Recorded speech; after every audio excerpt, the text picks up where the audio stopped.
Hello বন্ধুরা, তোমরা সব কেমন আছো? আশা করি খুব ভালো আছো।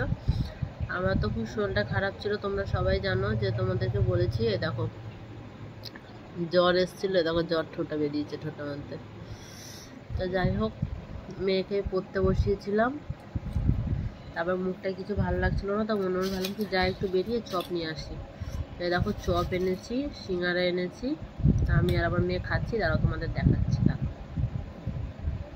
তো দেখো বন্ধুরা, দেখো মুড়ি একটা চপ আর সিঙ্গারা না, তোমাদেরকে মানে ভুল মুখ থেকে বেরিয়ে গেছে, সিঙ্গারা বলে ফেলেছি, যে ফুলুরি। অল্প মুড়ি নিয়ে খাচ্ছি। এবার রাত্রে ভাত খেতে হবে, ওষুধ খেতে হবে, আর সব মাকে দিয়ে আসলাম। আর দেখো এই যে খাচ্ছে, এই মুড়িটা খেতে না তো 10 ঘন্টা লাগবে।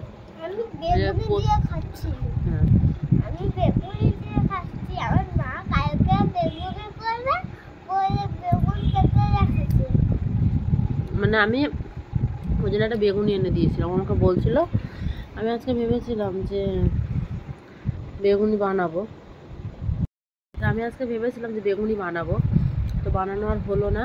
আমি বেগুন টেগুন সব কেটে কুটে রেখে দিচ্ছি। শরীরটা এতটা খারাপ না, মানে একবার যদি রান্নাই করতে ইচ্ছা করছে না, রান্না করতে করতে যে 17 বার আসছি আর যাচ্ছি, তোমাদেরকে আমি বলে বোঝাতে পারবো না যে আমি কেমন করছি।